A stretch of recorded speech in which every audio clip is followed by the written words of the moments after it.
যে আওয়ামী লীগ ফ্যাসিস্ট হাসিনা যতদিন বাংলাদেশের ক্ষমতায় ছিলেন তাকে যতদিন গুম করে রাখা হয়েছে, এটা গুম নয়, এটা হচ্ছে মাইকেল চাকমাকে ট্রেনিং দিয়েছে গুপ্তভাবে, যাতে করে জুলাই পরবর্তী যে একটা উত্থান হবে, এই উত্থান ভারত আজ করতে পারছিল।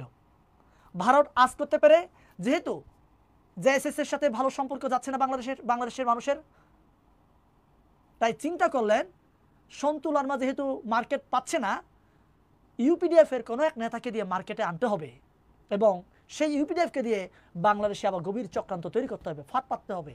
সেই ফাঁদ পাতার জন্য মাইকেল চাকমাকে ট্রেনিং দিয়ে আমাদের বাংলাদেশে বাজারে ছেড়ে দেওয়া হয়েছে।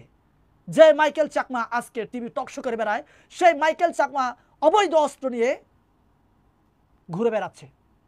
তার ইশারায় আমার পার্বত্য চট্টগ্রামের মানুষের জীবন চলে যাচ্ছে, কেড়ে নেওয়া হচ্ছে।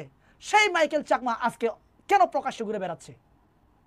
তাই বাংলাদেশ সরকারের কাছে উদাত্ত আহ্বান থাকবে আমার, মাইকেল চাকমাকে শীঘ্রই গ্রেফতার করা হোক এবং আমার পার্বত্য চট্টগ্রাম থেকে অবৈধ অস্ত্রধারী লোকদেরকে গ্রেফতার করা হোক, অবৈধ অস্ত্র মুক্ত করে আমার পার্বত্য চট্টগ্রামকে শান্তি স্থাপন করা হোক।